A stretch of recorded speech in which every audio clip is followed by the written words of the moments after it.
This video may contain some spoilers.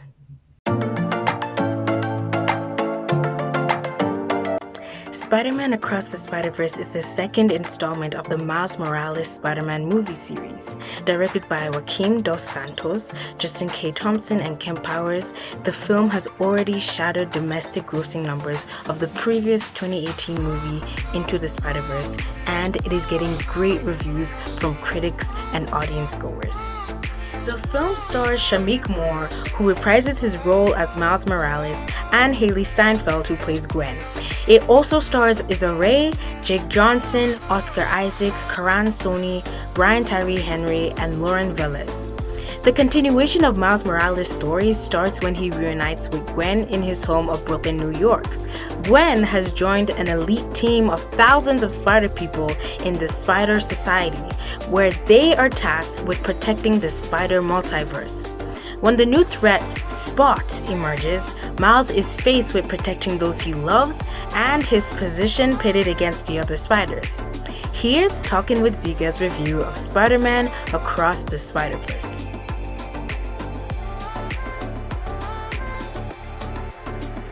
This movie features many different animation styles, honoring the animation and cartoon drawings of different Spider-Man comic books. And there were many different sequences where there would be different animation styles happening all at once. And it's quite a sight to see on the big screen, especially when you see it in IMAX.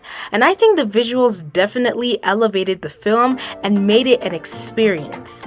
And did you know that it took around 4 years to animate Spider-Punk, played by Daniel Kaluuya? The new characters were very fun and added to the movement of the plot and the story. Pravithar Prabhakar, Spider-Man India, was a fan favorite, and Spider-Punk.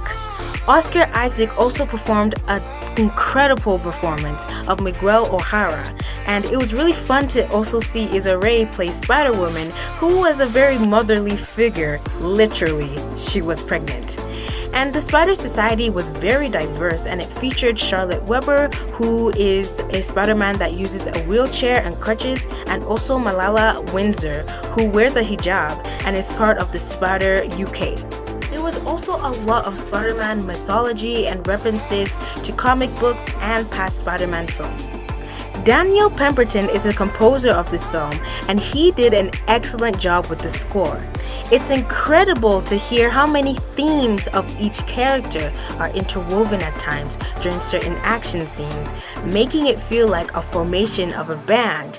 Band being almost like a key word or theme in this film, tied to Gwen, who quits the band earlier in the film. There's drums, guitars, synths, or pianos and strings all interwoven to create a beautiful score. Metro Boomin also did a wonderful job with the soundtrack. I do prefer the first movie soundtrack compared to this one, but I still feel like this movie had some great songs, and I do think that Hummingbird by James Blake and Metro Boomin was personally one of my favorites and was used so well in this film, with Miles Morales sitting on his bed with his headphones on listening to the song. It was interesting that one of the storyline plots was that Spider-Man's uncle or father figure must be killed off, and you can see that with many of the previous Spider-Man films or even in the comic books. But in this film, Miles is fighting against that, and it really ties into all the Spider-Man and Spider people in the society, where they had to see their loved one, their father figure, their uncle, or whoever it was, die in order for certain other parts of the story to go along. And like I said, in this film, Miles is faced with having to hear the news that his father has to die essentially, and he wants to fight against that. There was also some great and funny jokes, and it was really cool to hear everyone in the audience just laughing, and the jokes were just really genuinely funny. Like, they didn't feel super forced, and they were kind of relatable sometimes. And the message that Miles' mom gives to him is very important for kids, that you belong here, and that to not let anyone tell you that you don't belong here because of how you look or because of where you come from or all sorts of things. There were some small things that I think could have been improved on. Some fans think that there could have been more of a connection between Miles and Gwen that would further develop their relationship, whether romantically or platonically. And there was also some issues with the sound.